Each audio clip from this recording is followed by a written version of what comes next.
Dobrý večer, jmenuji se Tomáš Ressler a vítám vás na již čtvrtém živém vysílání debaty Melting Potu. Já jsem velice rád, že dnes mohu přivítat jako hosta Radku Dedemarkovou. Radka je v současné době naše nejúspěšnější česká spisovatelka. Je to laureátka 4 cen Magnesia Litera, žena, která byla přeložena do 23 jazyků, její knihy do 23 zemí. A před několika týdny se vrátila z Tchaj-wanu, kde pobývala pracovně od ledna do března letošního roku. Takže dnešním tématem bude hlavně Tchaj-wan. A jméno té debaty se jmenuje Tchaj-wanský zázrak nebo zázrak na Tchaj-wanu. Proč? Protože do dneška má Tchaj-wan, přestože leží něco málo přes 100 km, nějakých 130 až 180 km od pobřeží pevninské Číny. Dodnes má Tchaj-wan pouze 382 nakaženým koronavirem a 6 lidí tam zemřelo. Radko, moc krát děkuji, že jsi udělala čas. Vítej do pořadu. Děkuji za pozvání. Prosím tě, já začnu první otázkou. Proč jsi byla na Tchaj-wanu? Co jsi tam dělala? Co bylo cílem tvé cesty a proč 3 měsíce? No, já jsem měla možnost jít do jiných zemí, ale poté, co jsem zažila Čínu, a po těch zpětitých letech jsem dopsala knihu Hodiny z olova, což mělo být jakési varování před Čínou, před tímto brutálním policejním státem, tak jsem věděla, že existuje země, která se jmenuje Tchaj-wan. A je to jediná země, které se podařilo, je to takový sociotok, které se podařilo sice s Čínou obchodovat, ale zároveň dát jasně najevo distanci, jasně najevo, že oni nebudou respektovat totalitní stát, že oni si budou budovat svoji demokracii. A já jsem si potřebovala, protože žiju v době všech těch fake news, všech těch neuvěřitelných lží, tak já si ve svém věku potřebuju všechno osahat a vidět a slyšet a zažít na vlastní kůži. Takže já jsem tam, aniž jsem tušila samozřejmě, že bude nějaký koronavirus, odjela začátkem ledna s tím, že tam budu psát, jednak dopíšu román o 19. století, který je zároveň o současnosti, kde je hlavní hrdinkou Božena Němcová a pan Rockefeller. Zároveň jsem začala psát román o Tchaj-wanu, protože Tchaj-wan je pro mě paralela s Českou republikou. Tchaj-wan je země, která má podobný příběh. V roce 1987 Tchaj-wan vlastně se zbavil okupace a začal budovat demokracii, jakou my jsme začali budovat v roce 89. Ovšem my jsme to nezvládli, Tchaj-wan to zvládl. Takže to byla moje otázka, proč. A zároveň jsem si tam psala deník a netušila jsem, že ten deník samozřejmě bude mít i jinou dimenzi, než to, že já si mapuju tchajwanskou společnost, ale zároveň najednou tam okolo nás se blížilo nebezpečí, které se jmenovalo neznámá nemoc, postupně dostávala tato nemoc jméno, neustále začala prosakovat, takže já jsem byla na ostrově, kterému čínský režim, zvlášť ústy současného čínského prezidenta, neustále vyhrožuje vojenskou okupací. Byla jsem tam v lednu, kdy jsem tam zažila, to jsem především sledovala, a to byly na Tchaj-wanu volby. A to bylo veliké překvapení a veliká radost. A kolem toho se blížilo... Jenom připomeňme lidem, kteří nesledují tchajwanskou politiku tak nějak zblízka, o co šlo v těch volbách. To byly prezidentské volby, že ano? Ano. To byly prezidentské volby. Já jenom chci připomenout, že od roku 1947 je Tchaj-wan nezávislým státem, který má samozřejmě velice problematickou minulost. Zažil kolonialismus ze strany Holanďanů, zažil okupaci Japonska, zažil bílý teror, ale je to země, která jde cestou demokracie, a protože Čína jako každý totalitní režim nesnáší jakoukoliv nezávislost ve své blízkosti, tak neustále tvrdí, že to je její provincie a že to bude součást pevninské Číny. Takže ty volby, které tady probíhají, nebo na Tchaj-wanu probíhají, jsou vždycky velice důležité a byly i nyní, protože samozřejmě Čína posílá neustále ohromné 100 miliony na podporu různých stran, které si i tady na Tchaj-wanu zakládají různí oligarchové, kteří chtějí tou propagandou říci, že samozřejmě Tchaj-wanu se bude lépe dařit, když se připojí k Číně. Ale Tajván je v tomhle opravdu zázrak, protože tam ty hodnoty demokracie mají svoji váhu, takže Tajván znovu dal najevo ne. My nechceme být součástí Číny, my máme svoji nezávislost, máme svoji demokracii, zvolili prezidentku, která byla již předchozí 4 roky, která jasně řekla, že pokud Čína vyhrožuje vojenskou okupací, tak si bude muset následky přičíst sama. Samozřejmě Peking byl neuvěřitelně vzteklý, takže znovu vyhrožovali, že kdokoliv bude uznávat Tajván, s tím ten si to zle odnese, a to znamená i ve světě, takže oni vyhrožují, nikdo nesmí mít diplomatické styky s Tajvanem, protože Čína řekne, že ukončí veškerou podporu a vyhrožuje, nikdo nesmí mít diplomatické styky s Tajvanem a tady jsme ještě v prostoru koronaviru, tady je další zrůdnost a tady se jenom prohloubil můj vzdor vůči všem institucím. Světová zdravotnická organizace, pardon. No, my se k tomu dostaneme. Řekni mi, prosím tě, jakým způsobem jsi se dozvěděla o koronaviru? Jak se o tom začaly na Tajvanu objevovat zprávy? Kdo to o tom informoval? Kdy jsi o koronaviru poprvé slyšela na Tajvanu a jak? To bylo 9. ledna. Van Re, ta moje kamarádka z Tajvanu, která tam byla se mě tam starala a byla taková moje kontaktní osoba, která s tím přišla a říkala, doporučila mi nosit roušku. Další informace měl lektor nakladatelství z Taipei. A další informace měl můj přítel Filip Nubel, což je novinář, který potom tam se mnou pobýval a tlumočil během mých čtení a diskuzí a akce, kterou jsme měli v Muzeu lidských práv v Taipei. A ta první informace byla ale, my nevíme, co se v Číně děje, my víme jenom, že 31. prosince prosákly informace, že je tady nějaká nová nemoc. Já jenom upozorňuji, že tehdy vůbec nikdo nevěděl, co se děje. Navíc Čína absolutně nedává informace Tajvanu, samozřejmě nikdy, a zároveň nedává informace ani Hongkongu jako trest za protesty na podzim. Čili tady byl strach, že znovu vypukne jiná nemoc respirační a to byl SARS. SARS zažili na Tajvanu v roce 2003. Čína o tom poprvé vlastně prosákly informace díky statečným zdravotníkům, kteří to odnesli 31. prosince a hned od 1. ledna Tajvan, aniž se cokoliv vědělo, aniž byla jakýkoliv nakažený, okamžitě jsou tak připraveni a tak se musí bránit, protože oni jsou vlastně závislí jenom sami na sobě, jim nikdo nepomůže.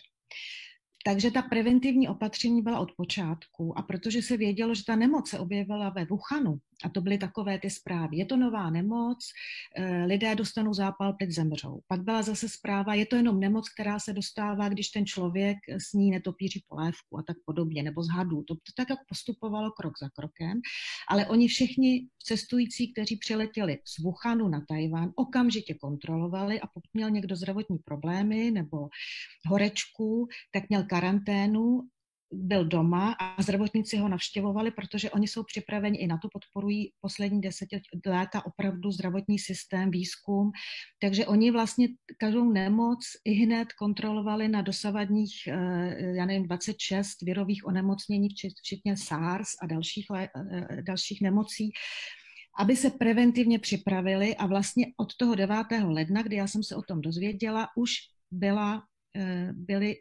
předpisy, jak se chránit. Ale nikdo tam o tom nediskutoval, protože vědí, že ta vláda nedělá nic jen tak, že je všechno autentické, že musí držet při sobě.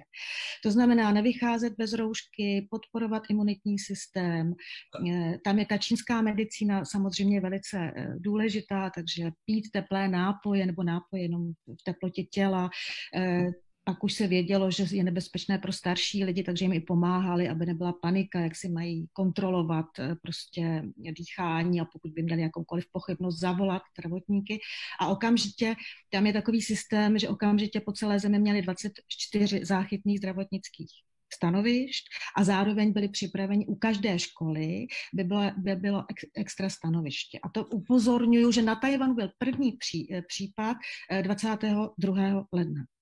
Já se chci zeptat, tedy jako jenom taková trošku jako následující otázka, čili tam neproběhla nějaká panika, jako v České republice, když se to provalilo, že to teda bude i v České republice, se skupovali roušky, skupovali během pár dní, byly prázdné samoobsluhy, ve Spojených státech kupovali zbraně, bambitky. Na Tajvanu neproběhlo nic takového, tam všichni poslouchali, nebo jak zareagovalo tajvanské obyvatelstvo, nebo přátelé kolem tebe? No, pro mě ten Tajvan je opravdu šok. Já to musím zpracovat, protože to je země, která funguje a je nesmírně přátelská a organizovaná. A já jsem tu paniku nezažila nikdy, proto mě překvapilo, když třeba i koncem ledna už jako známí volali, ať se vrátím a tak dále. Já jsem říkala, ne, tady je to skutečně pod kontrolou. Přece Světová zdravotnická organizace to hlídá. Víme, že ten virus se objevil v totalitním státě Číně, která bude lhát. Musíme být velice opatrní. A ty sám dobře víš, co Čína znamená. To znamená, pro mě hrajou roli detaily. A pro mě zásadní detail byl, když čínský prezident, když zrušili zasedání ústředního výboru komunistické strany Číny v Pekingu. Od roku 1949 to nikdy nezrušili. To znamená, že se něco děje a to jsou ty, protože to je prostě lživý stát, my se nikdy nedozvíme, kolik lidí zemřelo, kolik se nakazilo. Do dneška nikdy se to nedozvíme. Takže se muselo velice opatrně a Tajván okamžitě měl krizový štáb, byl tam v čele epidemiolog, byl tam samozřejmě pozadí premiér, prezidentka, byli tam odborníci od psychologů až prostě nevím po koho. A okamžitě se řeklo, premiér vystoupil, pro každého máme okamžitě 3 roušky v hodnotě 8 tajvanských dolarů, což je asi našich 5 korun. Na celé zemi nebude žádná rouška dražší, máme jednotnou cenu, na lidském neštěstí se nevydělává a budou to vyrábět naše firmy. Takže to bylo vlastně, a já jsem si myslela, víš co, pro mě to bylo naivní, já jsem si myslela, my víme, co se děje v Číně, protože zase ty informace, které z Číny se dostávaly, dneska všichni lidé, kteří informovali na sociálních sítích, lékaři buď zemřeli nebo zmizeli, všichni lidé zmizeli. Všechna videa, která tehdy byla z Wuhanu. Wuhan byl to nebyl jenom 11milionové město, to byla celá oblast, 60 milionů lidí. Oni odřízli, ale nemohli úplně je tam nechat pochcípat, což by normálně udělali, protože tam samozřejmě bylo hodně cizinců. Okamžitě se zbavili zahraničních novinářů, okamžitě samozřejmě byli pro, aby odjeli cizinci, což se dělo hromadně, kromě Velké Británie, ta ještě ten jejich premiér říkal, ne, nic se vlastně neděje, to je panika.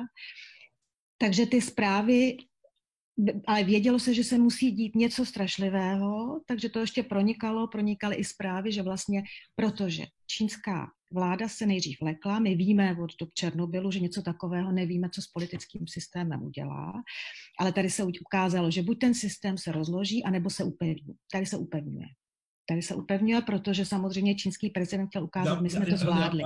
Já si úplně jistý nejsem, abych se k tomu možná ještě vrátil. Já ještě chci se vrátit k tomu Tajvanu. Mě už se dneska odpoledne jedna paní ptala přes Twitter, jestli bys mohla říct něco o tom, jak to tam probíhalo. Ty už jsi trošku zmínila o tom, jak to tam probíhalo ve školách. Ano. Byly školy otevřené, mohly děti chodit do školy a jakou měli ochranu, museli nosit roušky. Tam byli, ano. Já budu mít ještě takovou následnou otázku, a jak to probíhalo třeba, co se týče jako divadel, koncertů i restaurací. Jak to tam vypadalo? Co se týká dětí, tam byl samozřejmě v lednu problém, 25. ledna, nebo to bylo čínský nový rok. To znamená, ty víš, že celá Čína, ale i Tajvan je v pohybu, navštěvují se rodiny a tak dále. Takže oni preventivně tehdy, protože toho 22. ledna se objevil první případ a to už vyčlenili tady jsou právě důležitá strašně veřejnoprávní média, která jsou nad vším, kontrolují všechno a jsou v těchto situacích neocenitelná. Takže oni měli vyčleněný vždycky 2 hodiny denně. To znamená, lidé dostali zásadní informace, těmito se řídili a nemuseli celý den prostě sledovat nějaké chaotické zprávy, jako jsem to zažila v Čechách. A protože byl čínský nový rok, tak oni to udělali pro školy tak, že ty prázdniny prodloužili o 2 týdny s tím, že ty děti zůstanou doma, protože se tehdy ještě nevědělo, jestli to není nebezpečné pro tuto věkovou skupinu s tím, ale že zase to bylo velice organizované. A zároveň jasně řekli, my uděláme všechno proto preventivně, když se to ukáže, že třeba ta prevence je přehnaná, protože my nechceme zavírat vůbec nic, my nechceme zavírat ani restaurace, ani podniky, ani divadla, ani koncerty, ale prosím, všechny koncerty, divadla byly rozestupy, všichni museli nosit roušky a všichni okamžitě ale to nosili, bez jakýchkoliv restrikcí. Tam nebylo, že by si dostal prostě za to, že ji nenosíš, byl potrestaný. Ti lidé jsou velice zodpovědní, takže všechno fungovalo dál a zároveň je to země, která podporuje to drobné podnikání. Tam nejsou žádné kontroly, EET a podobné blbosti, které slouží jenom někomu, aby zničil konkurenci, protože oni vědí, když mají v ulici, když mají prostě svého pekaře, restauraci a tak dále a ti lidé se uživí, je to samozřejmě velice vyspělá ekonomika, ale zároveň to má prostě lidský rozměr. A to pro mě bylo v mém věku veliká radost, že to na světě existuje.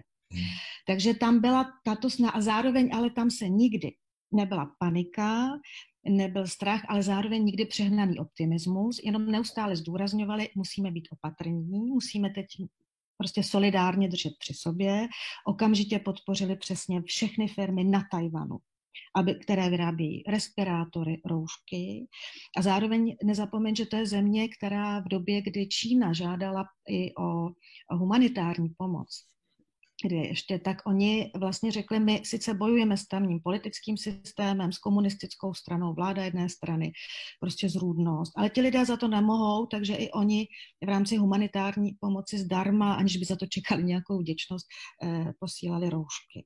A takhle vlastně já jsem to tam zažívala, proto já jsem myslela, že to takhle bude probíhat všude, že ta Světová zdravotnická organizace má přece nějaký hlas pro celý svět a že zároveň tuto zkušenost přeberou preventivně další státy. A tady se ukázalo, že něco selhalo a že systém a svět, ve kterém žijeme, se musí prostě změnit. Protože jestli nás čekají té pandemie, ale nás třeba čeká a musí být nějaká politika společného lidství, která se týká klimatických změn a všeho, a tam prostě není možné takovýhle chaos. I mě třeba strašně bolelo a bolí, co se děje v Čechách. To bylo nesystémové, prostě amatérské. Šlo jenom o sebeprezentaci, sebepropagandu, šlo jenom marketingové. Ty jsi mi říkala, když jsme se bavili, že když jsme si připravili na tuto debatu, že od příjezdu do České republiky jsi v šoku. Ano. Tak vidíš, jak vypadám, nespím. Nespím z toho všeho, protože to zpracovávám a přemýšlím o tom, protože pro mě to byl, ale to víš sám, prostě každá společnost, když jezdíš tím světem a vidíš, jak ten svět funguje, ten virus totiž, to je taková jakási ideologie, která je mimo všechny druhy společností, institucí, ta prostě obnažuje to, co se děje. Obnažuje, jaká je politika, jaký jsou politikové. A já vlastně jsem přijela skutečně, což i pro mě bylo překvapení, jako ze země, která si nastavila nějaká měřítka. I měřítka toho, kdo je povede. Je to země, která se k tomu postavila rovně, otevřeně, věcně, jasně.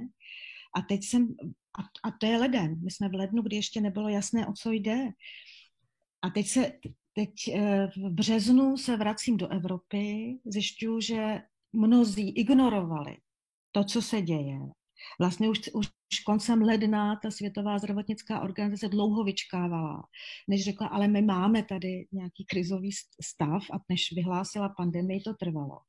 A já jsem vlastně jako kdybych se ocitla v nějaké zemi jakýchsi provinčních oligarchů a vládců, kteří si jako chtějí tady dělat svoje kšefty na nějakém neštěstí, zároveň to neberou vážně, ale dělají z toho svoje drama. A nejhorší pro mě je, co mě hrozně bolí, že vlastně skutečně vidí vláda nebo až premiér a prezident, jsou jim vlastně ti lidé úplně jedno. Oni vidí jenom voliče a pak ti lidé, ať se jim děje, co se jim děje. To, že neměli naši zdravotníci nebo lidé, kteří pracují v sociální oblasti, to jsou především ženy, kterým chci poděkovat. Oni drží ten sociální systém pohromadě za platy. Oni mají mít manažerské platy. Že nebyly zdravotnické roušky, obleky a tak dále. My víme z Wuhanu už v tom lednu, že ti lidé museli mít opravdu zdravotnické vybavení a jakmile, že tady nejde o solidaritu, nejde o to, abychom to nějakým způsobem zvládli. To, že jsou tady firmy, které nabídnou dezinfekční prostředky, které normálně vyrábějí nějaké pálenky nebo alkohol, ale chtějí zadarmo. A dozví se to premiér a během několika hodin obtelefonuje svoje firmy, aby to vyráběli a prodávali. A jim to zakáže těm, co to vymysleli a chtěli prodávat. To jsou mikrosituace, které ti o té společnosti řeknou úplně všechno. A na domy seniorů úplně všichni zapomněli. A to prostě na tom Tchaj-wanu to bylo za prvé, za druhé, za třetí. Tady musíme dát pozor. Když byla první informace, do začátku jsme nevěděli, protože první informace byla, že se to opravdu přenáší jenom z těch zvířat na tom trhu ve Wuhanu. Další informace říkala, ne, je to z člověka na člověka, je to patogen, který se přenáší. Další informace byla, je to koronavirus a tak dále.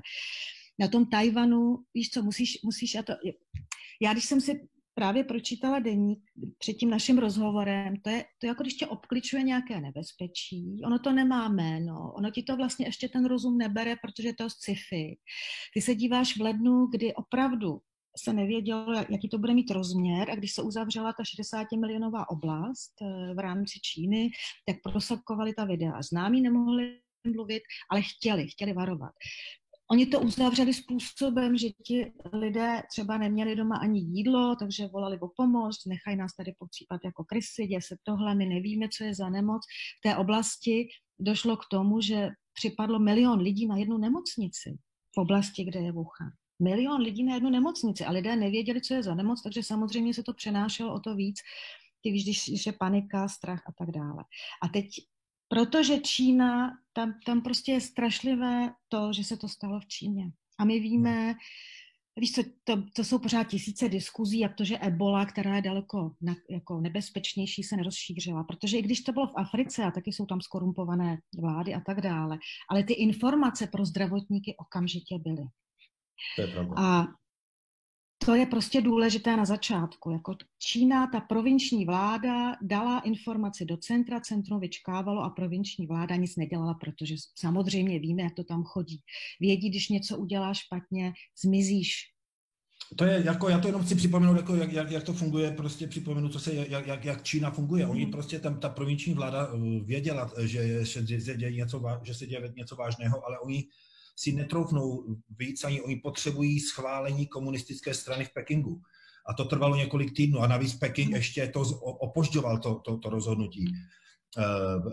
Takže oni tam opravdu ztratili 3-4 nesmírně důležité týdny. Jako dneska vycházejí studie, že kdyby to prostě oznámili hned, že ta epidemie pravděpodobně se nikdy nestala pandemií, a že by byla o 80 až 90% jako menší ten dopad. Já bych chtěl ještě jako říct, zeptat se na tvůj názor. My jsme hovořili o té Světové zdravotnické organizaci. Tchaj-wan kvůli Číně není členem Světové zdravotnické organizace. Čína si tam koupila jako šéfy jako té zdravotnické organizace. Předchozí šéfem zdravotnické organizace byla čínská lékařka. Tam to začalo. Tchaj-wan varoval už na začátku ledna, že jde o pandemii, že se přenáší ten vir ne ze zvířat na lidi, ale i mezi lidma.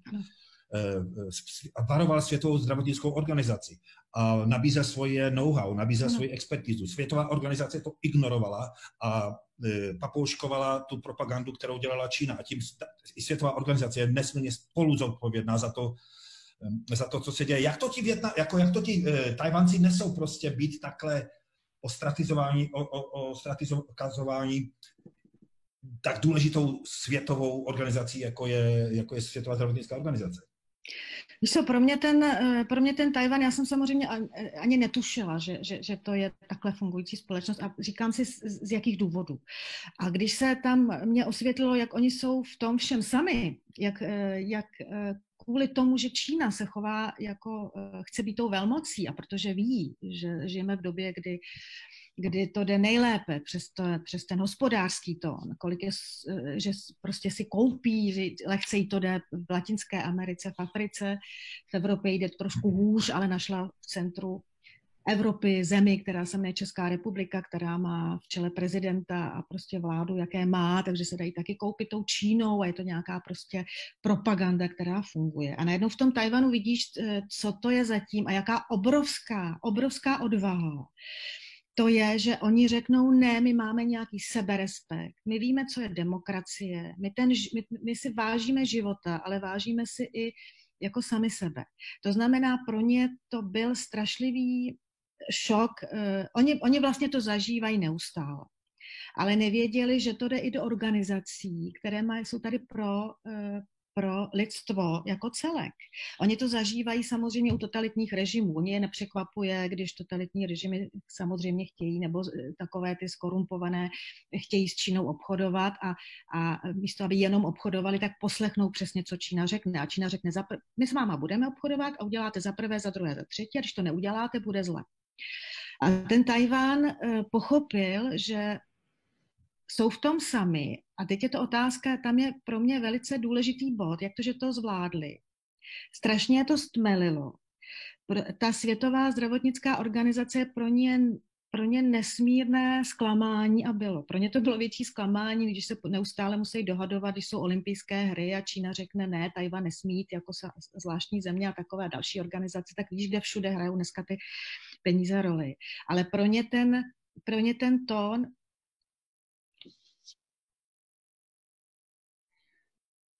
pro ně ten vlastně tón té demokracie, samostatnosti, který vysílají do světa, vlastně nebát se, nekrást. A tam se podařilo něco, jak bych to zjednodušila. Prostě my máme takovou společnost, jakože myslíme si, že demokracie je, že ten silnější zničí slabšího.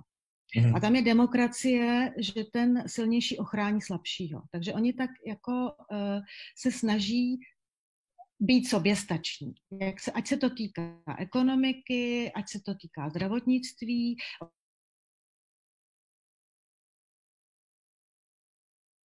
Oni strašně podporují na prostě nějaké hry, ale ta Světová zdravotnická organizace je problém v tom, víš co, protože ani ona, takže oni neměli zprávy z Číny, co nevěděli, to jsme museli hádat z těch detailů, to tě velice naučí. Já jsem ráda, že jsem žila před rokem 89, to je úplně stejné, ty musíš přesně číst z toho chvění, co se tam děje a co prosákne mezi řádky. A zároveň nedostali ale žádné informace o nové nemoci od Světové zdravotnické organizace. A to je podle mě zrůdnost. To je prostě zrůdnost. Prosím tě, my jsme se tady zmiňovali jako takovou boční otázku, ne, ale velice související s tímto. Ty jsi se zmínila o volbách, které v lednu vyhrála prezidentka žena a Tsai Ing-wen. A já jsem četl teďka několik takových reportů a 3 země na světě se vystavují nebo se dávají jako příklad, že to zvládli nesmírně dobře. Jedna je pochopitelně Tchaj-wan, druhá země je Nový Zéland, který má také velice malý počet nakažených a mrtvých, a třetí země je Německo, které má velice nízký počet mrtvých má teda přes 10 000 nakažených, ale má daleko nižší počet mrtvých než jako jiné země, které jsou nakažené stejně jako Německo. Připomínám si, že Německo je ale nejlidnatější zemí Evropy, že má přes 80 milionů obyvatel nebo 88 milionů obyvatel. Co ty 3 země spojuje, je to, že je vede žena, že je to prostě premiérka Merkelová, je to premiérka na Novém Zélandě a prezidentka na Tchaj-wanu. Myslíš si, že to je náhoda, nebo hraje to v tom, že to jsou ženy nějakou roli, že ty země jsou takto úspěšné v boji proti koronaviru? No je pravda, že tajvanskou prezidentku tam často přirovnávají k Angele Merkelové v tom smyslu, že je velice pracovitá, věcná, že je schopná se jí omluvit, což já si myslím, že když jmenuji tyto 3 ženy, tam to neznamená, ale že jsou to ženy. Samozřejmě jsou ženy, které slouží, to víme u nás, že máme třeba ministryně ženy, ale ty slouží politické straně, která není politickou stranou, která je sektou a má v čele guru a musí poslouchat. Ale tady je vlastně ta politika u nich je společná, že tam nejde, abych to zjednodušila, nejde o ten mužský pohled, my si teď budeme poměřovat svoje ega. My teď nebudeme předstírat, že nám jde jenom o panování, moc, peníze a svět je jenom hračka tady pro nás, ale že jde o to vytvořit vlastně, reagovat autenticky, reagovat věcně a vnímat. Je tam nějaká empatie. Empatie je velice důležitá, že když to nebezpečí tady existuje, my musíme reagovat tímto způsobem.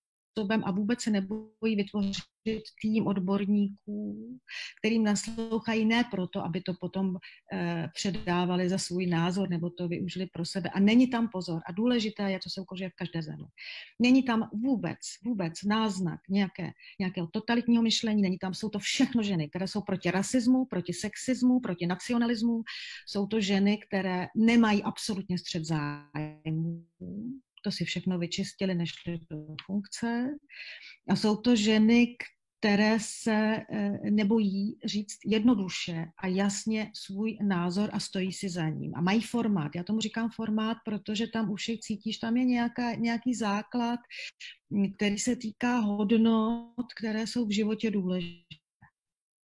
A hodnoty nemáš v čele země, pokud ta země necítí, že například je tady snaha o důstojný život pro každého. Pokud tam nefunguje právní stát, a právní stát znamená, že před zákonem jsme si všichni rovni a okamžitě, když někdo krade, zloděj jde před soud.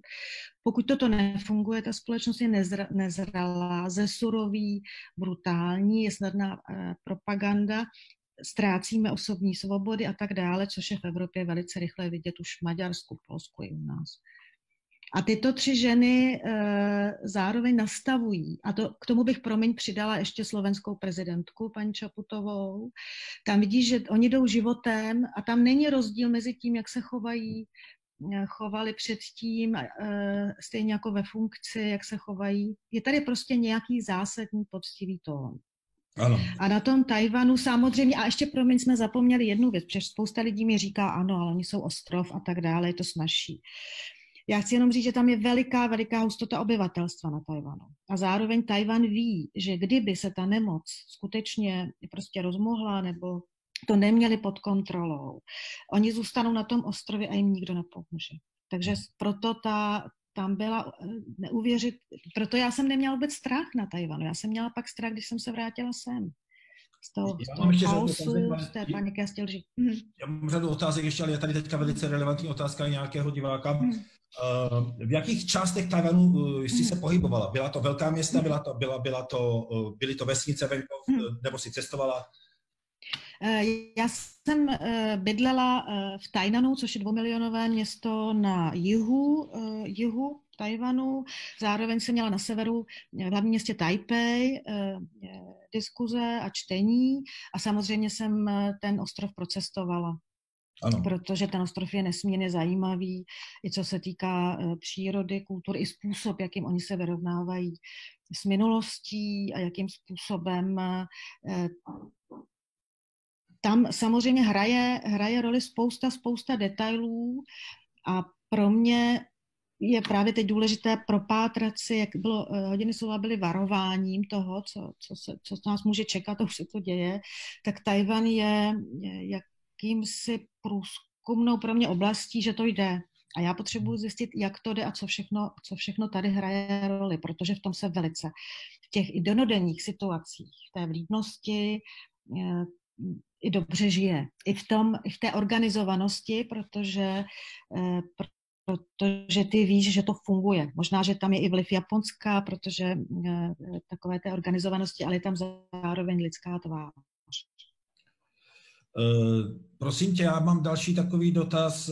Já se chci zeptat, jestli sleduješ ten další souboj mezi Tajvanem a Světovou zdravotní organizací. Mm-hmm.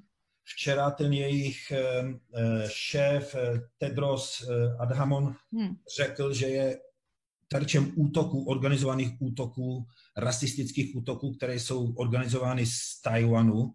Proti tomu se ta prezidentka okamžitě odvolala a dementovala to, říkala, že to není pravda. Dnes v podstatě tajvanské zpravodajské služby oznámily a dokonce dodali důkazy na svých sociálních sítích a na svých webových stránkách, že ty útoky jsou organizovány z Číny na Tedrose. Překvapuje tě to? Absolutně ne. Jednak jsem to zažila v lednu po těch volbách, protože Čína byla nesmírně vzteklá. Zjistila, že na Tajvanu ti lidé jsou nepodplatitelní, tam už vůbec oni pochopili, že tam nejde o peníze, tam jde o tu kvalitu života, takže Čína byla neuvěřitelně vzteklá. Pro mě nejhorší na Tajvanu, co jsem zažila, než nebyl virus. Tam třeba co se dělo po těch volbách, tak bylo, že tam vlastně pravidelně přelétávají z pevninské Číny stíhačky. A ten psychologický moment, protože ten čínský prezident jim prostě neustále vyhrožuje vojenskou okupací. A to jsou detaily a to musíš zažít, to tam musíš být. Ty vidíš, jak oni jsou odříznutí od všeho a samozřejmě ta čínská propaganda, já si myslím, to už bylo před několika lety, co jsem zažila v Číně. Tam mají 100 000 cenzorů. Ale najednou zjistili, že to neuhlídají. Prostě v době techniky a mediálních sítí a tak dále. Takže zjistili, že lepší je, když oni budou podporovat a finančně podporovat a zakládat různá dezinformační prostě firmy a centra, která budou světem posílat dezinformace, což byly už nesmysly v tom lednu. Už posílali, že ten virus poslali z Ameriky a tak dále. A samozřejmě lidskou hloupost nelze podceňovat, takže to potom papouškují. V tom je Čína velice drsná, brutální, mazaná. A oni teď cítí, protože ten Tajvan prostě chce jenom žít svým... Víš co, abych to přiblížila. Já jsem měla pocit, jako kdybych žila v České republice, takový ten stav. A najednou se třeba Rusko usmyslelo, že Česká republika byla kdysi satelitním státem Sovětského svazu, takže jsme jejich provincií. Nějak si to jako... To je podobně. A kdokoliv s náma bude v kontaktu, kdokoliv s náma bude chtít cokoliv mít začínění, tak oni se rozlobí a budou... A to je prostě tak něco absurdního a to se tam děje. A vlastně ten Tajvan skutečně se jenom snaží, aby přežil. Ten Tajvan chce klid, ten Tajvan prostě nemá potřebu a myslím si, že ten vztek z té čínské strany jde i proto, že vychází najevo, co oni vymysleli. Oni věděli, co ta pandemie znamená, takže skupovali roušky po celém světě, které teď prodávají jako zase všude, přestože a ty jejich výrobky jsou k nepožití a tak dále. A jsou vzteklí, že Tajvan to skutečně jako dává, ale jako to dělali předtím, protože oni vědí, že pokud ta solidarita mezi zeměmi nebude fungovat, proto já jsem třeba úplně rozbolavěla v Čechách, že někdo z politiků řekne, jako kdyby to byla nějaká soutěž, že my jsme to zvládli a Itálie to nezvládla a tamty to zvládla. To není žádná soutěž, to je otázka celého lidstva, my všichni to máme zvládnout. A toto myšlení třeba na Tajvanu není. Oni opravdu vědí, takže ta světová, jak jsem ti říkala, pro mě ta Světová zdravotnická organizace i to, že tak dlouho váhali, že byli v lednu, byli v Číně, ale nejeli do Wuhanu, zůstali v Pekingu, nechali se tam prostě uklidnit a otáleli s tím, aby řekli informace světu a když už je řekli, tak jsou tak skorumpovaní. Tak skorumpovaní, že jako vlastně ještě do té věty, to si vyhledej, to je strašidelné, že jako poděkujou čínskému prezidentovi, že to zvládl. To ještě v únoru, nebo kde děkoval Trump, že to čínský prezident zvládl. Ta vlastně na povrchu, ta hra médií, všech těch sociálních sítí, proto já už nevěřím vůbec ničemu, jenom já si to potřebuju osahat, promyslet v kontextu a vidět to na vlastní oči. A to já jsem si vlastně nezvolila. Já jsem tam byla skutečně, jsem nevěděla, že budu u zrodu něčeho, takže ten vlastně deník, ten je pro mě nesmírně vzácný, protože teď je každý chytrý, ale tam to skutečně vidíš, a to bylo u nás. To ne ze dne na den se měnila situace, ale z hodiny na hodinu. Ty informace, co to vlastně, ano.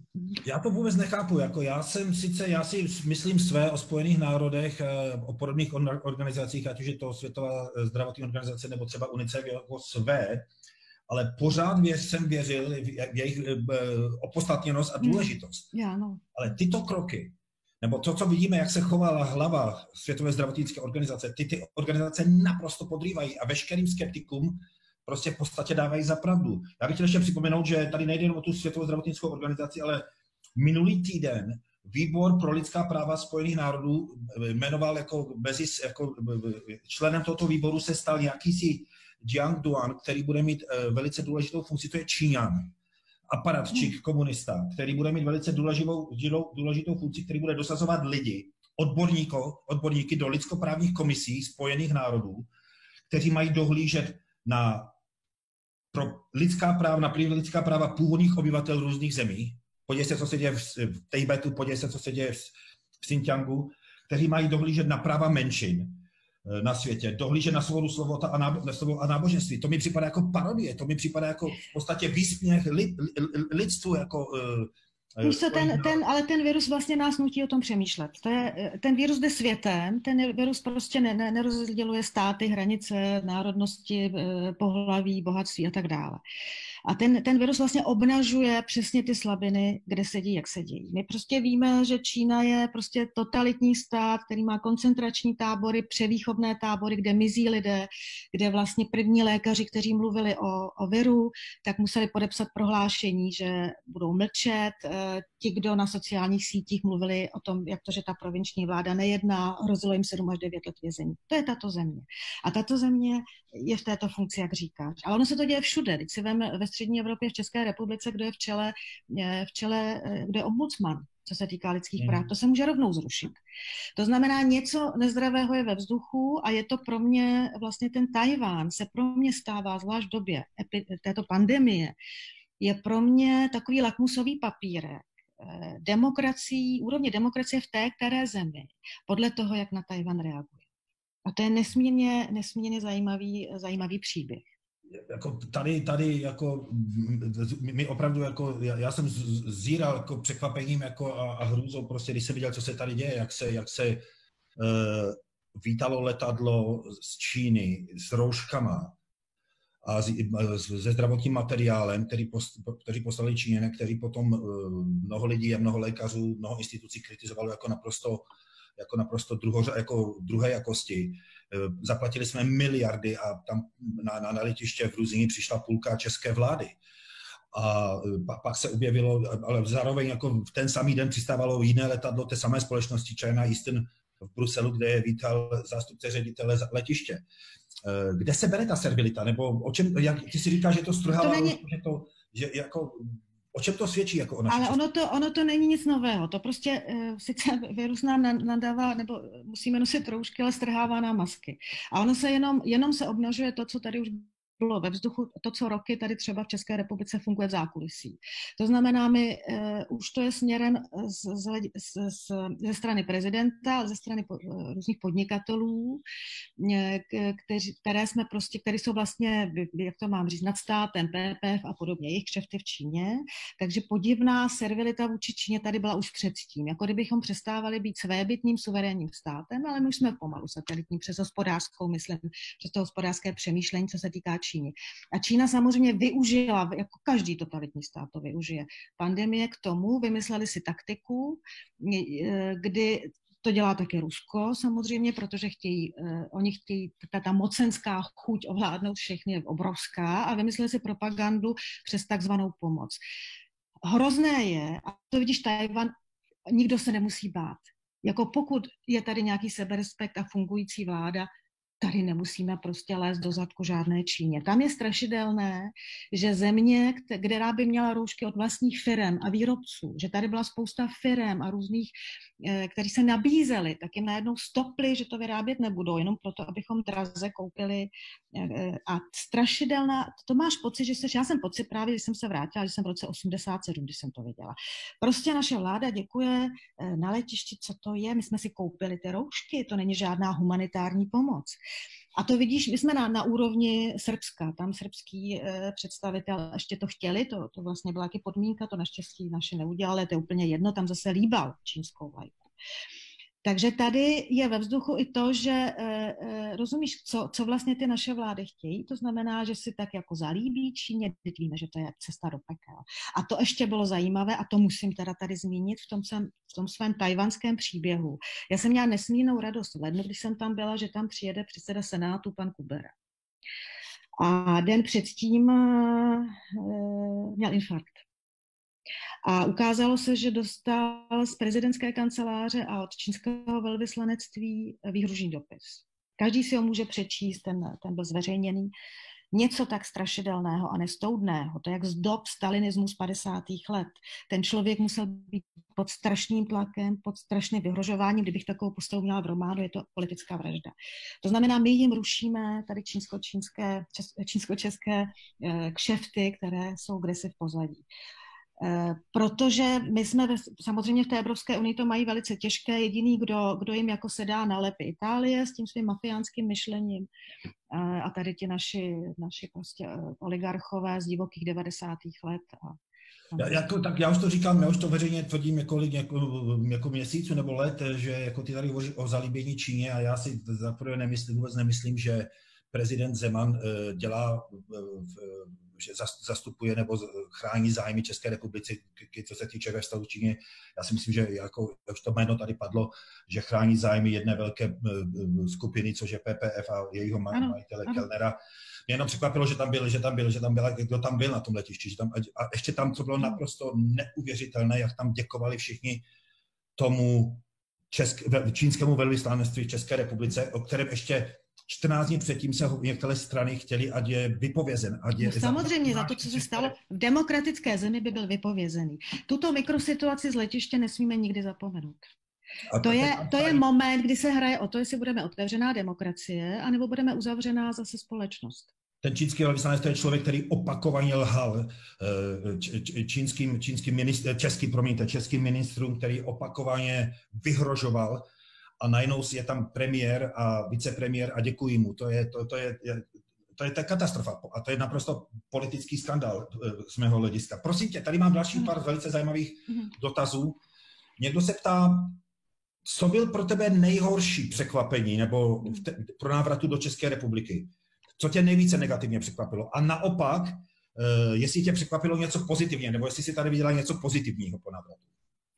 No, ten šok byl právě, když jsem začala sledovat ty kroky vlády, které byly nekoordinované, nepřipravené a lež za lží. To si můžete, to je jako když si dáte výroky prezidenta Trumpa a když si dáte výroky našich politiků krok za krokem, pravá ruka neví, co dělá levá a je to jenom sebepropaganda. Tam vlastně o ty lidi vůbec nešlo.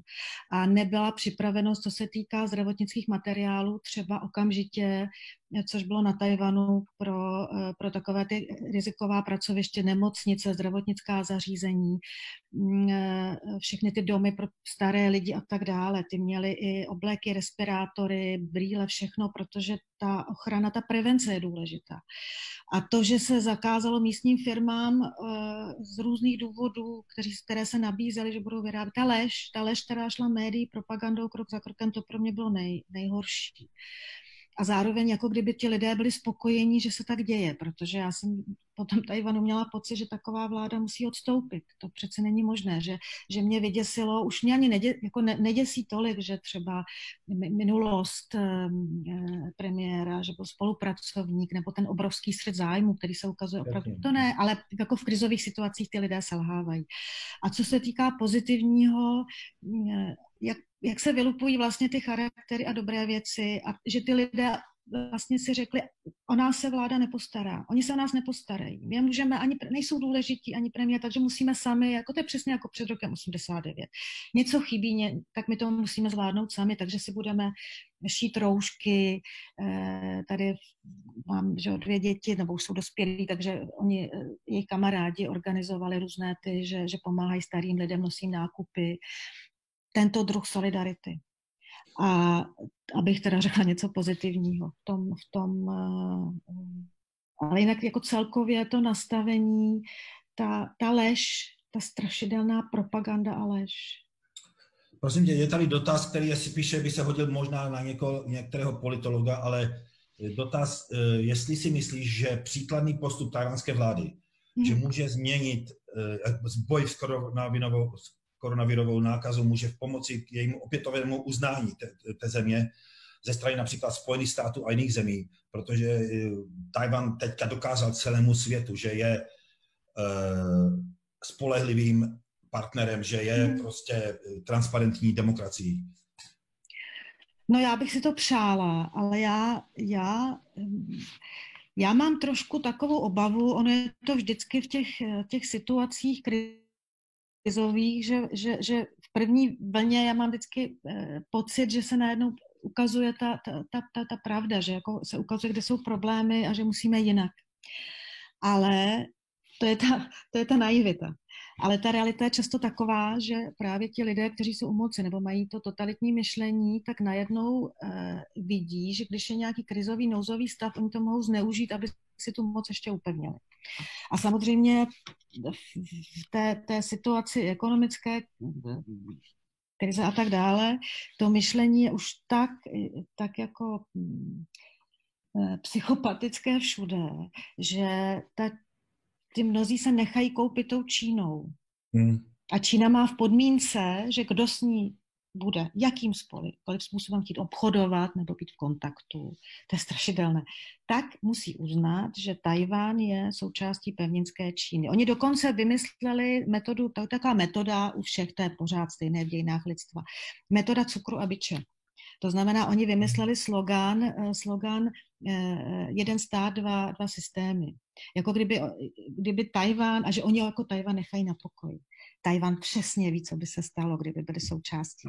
Tajván to vidí. Spolkne je prostě. Tajván to vidí, co by se stalo. Přesně. V Hongkongu. Že ano, to, přesně. To je prostě obrovský podvod, že to nefunguje. Že to ano, přesně. To je jenom sliby a pak já doufám, jako prostě víte, co myslím?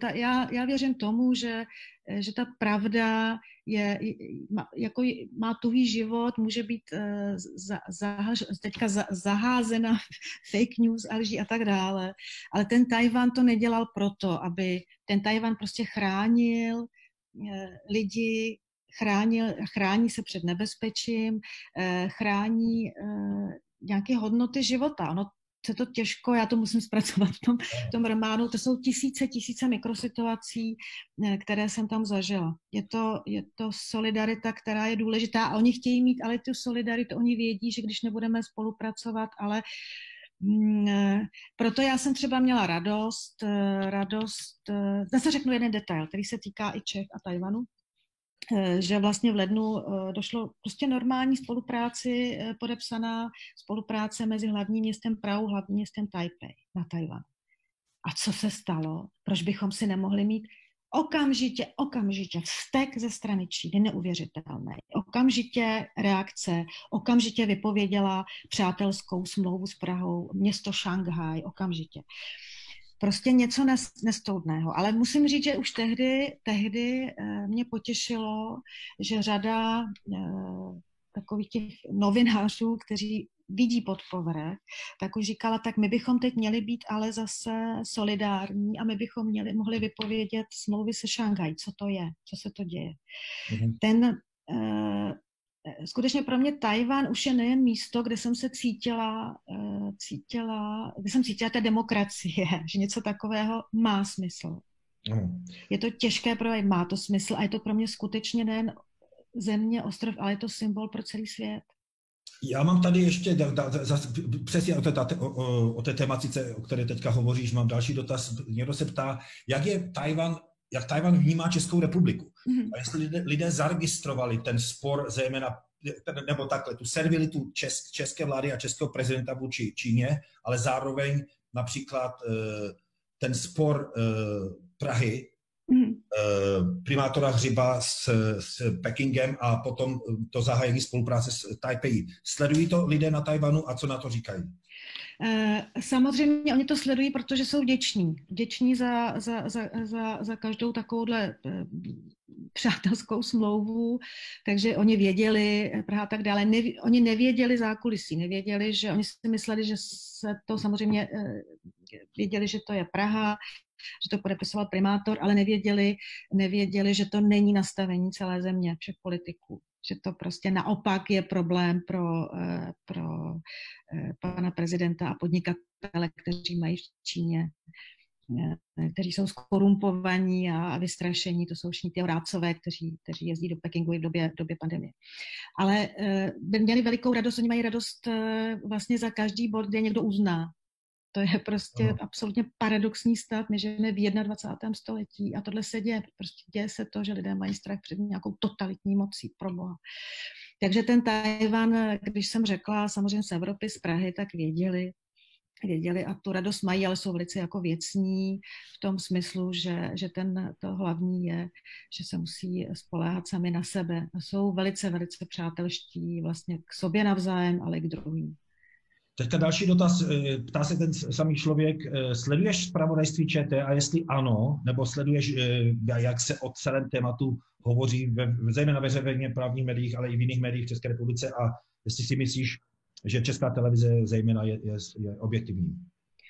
No já jsem to přestala sledovat, protože, jak jsem ti říkala, mě to vlastně bolelo, takže já sleduju různá zahraniční média, z toho si taky dávám obraz. Ono není asi zdravé taky sledovat jenom jedno médium. Prostě mě ono v každé zemi dneska taky musíte sledovat, komu ta média patří.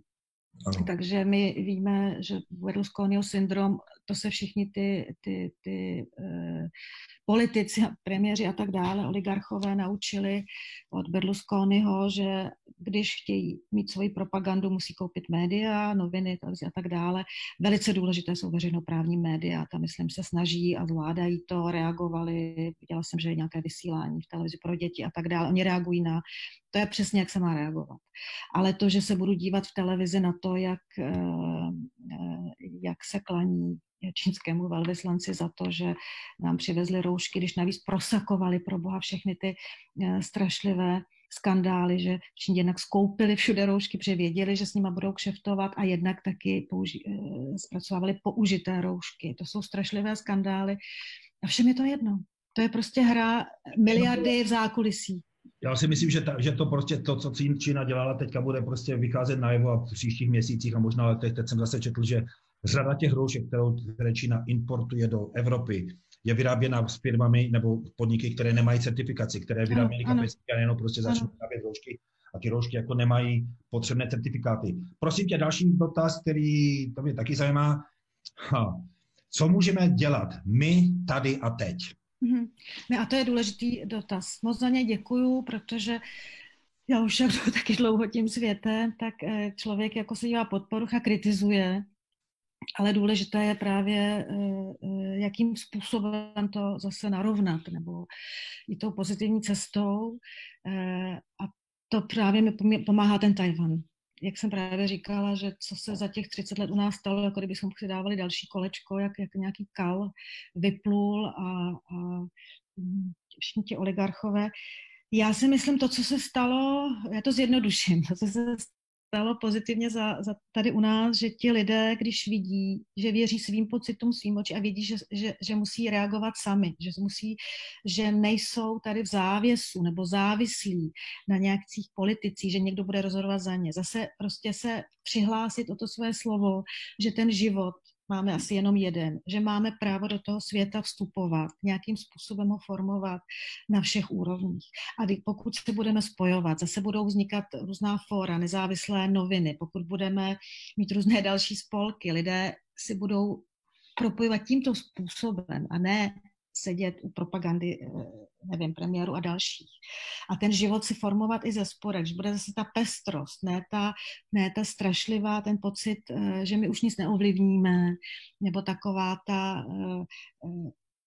tak to je přesně to, s čím si ta moc neví rady, protože moc chce mít nad námi kontrolu, chce distribuovat strach, chce, aby jsme všichni stejně mysleli, stejně se chovali a tak dále. Oni si nevědí vždycky rady s jinakostí, s pestrostí a dát prostor mladým. Já pořád mám, protože, ale to jsem zase u toho Tchaj-wanu, ale tam je zase jiná situace, protože když máš demokracii, která nějak je nastavená, má svoji vizi, cíl, prostě když někdo lže, je to lhář, když někdo krade, je to zloděj, o tom se nediskutuje, o tom přece tady je taková už jako pachuť všeho, tak v té demokracii vyrůstají mladí lidé a tato demokracie vychovává lidi, kteří vědí, co to je být demokrat.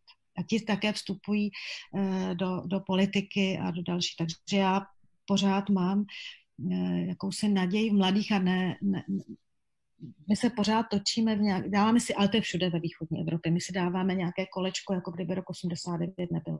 A k tomu se právě přidružil ten strašlivý konzum a ten ekonomický pragmatismus, který samozřejmě ty lidi ještě víc znejisťuje.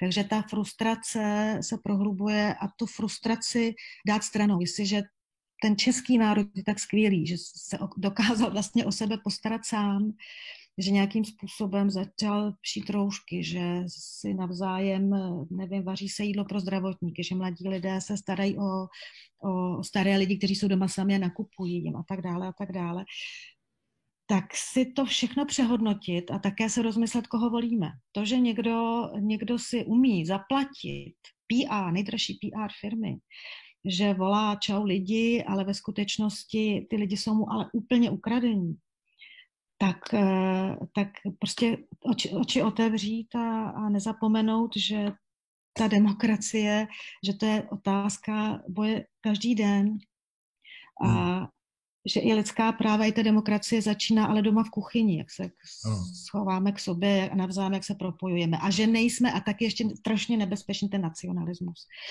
To, jak jsem říkala, že Itálie to nezvládla a tak dále. To je právě rozdíl, a to jsme u toho Nového Zélandu, u těch žen, u Tajvanu, u Německa. To znamená, že ne, že oni to zvládli na Tajvanu, oni pomáhají druhým. Německo prostě přebírá nemocné, těžce nemocné z Itálie a tak dále. To nekončí tím, že my se tady uzavřeme a musíme taky dávat ale pozor teď na omezování těch osobních svobod a taky je důležitá tolerance. Mě úplně vyděsilo v Čechách, což na Tajvanu není. Tam je, když někdo, tak se ty lidé jako se zeptají, pomáhají, je tam právě ta empatie a tady lidé, když někdo třeba má v lese, nemá roušku, nebo tak se udávají. To prostě ne. Za mě ještě jedna taková otázka, prosím tě, ty jsi spisovatelka, ty píšeš lidské příběhy, tvé knížky většinou se týkají velice závažných témat, já bych řekl někdy až téměř dystopických témat. Jak si myslíš, že tohle všechno skončí? Jak si myslíš, jsi optimistka, máš obavy, jsi pesimistka, jak si myslíš, kam tohle povede? Budeme lepší Českou republikou, budeme horší Českou republikou? Jak si myslíš, že tohle dopadne? To je otázka. Já těch jako samozřejmě z těch variant mám hodně, mám i ty optimistické, a to já se v osobním životě nedám. Ale obecně se tady děje přesně to, čeho jsem se bála. To, co vlastně my vidíme úplně transparentně na zemích, jako je Bělorusko, Turecko, Maďarsko a tak dále. U nás je to daleko sofistikovanější a nebezpečnější, protože to jde přesto, že ta kontrola lidí, to, že ve vládě jsou lidé nebo premiéři se bude zbavovat konkurence, ale ve všech oborech, jako ta chobotnice, že se budou, a to je jako v Číně, že ten prezident se tváří, že on je ten zachránce. On to zavinil, ale zároveň všechny ty průšvihy, je to úplně stejný model. Ale okamžitě tou propagandou ne. Já jsem to zvládla, já jsem zachránce a naopak teď budu zachraňovat svět. Že ta propaganda, a myslím si, že to uvidíme, že se to lidem, kteří mají toto myšlení, že se jim líbí omezit nenápadně různé svobody, protože vlastně my bojujeme s koronavirem. A tady je to ve vzduchu v té východní Evropě v každém případě, i u nás. Ale zaplať pánbůh, dobrá zpráva je, že máme nějak ještě funguje parlament a senát a bude to zajímavé. Jako žijeme v zajímavé době, ale jedno si myslím je jasné. Jako ve všech oblastech všude na světě, že ten svět nebude, jaký byl.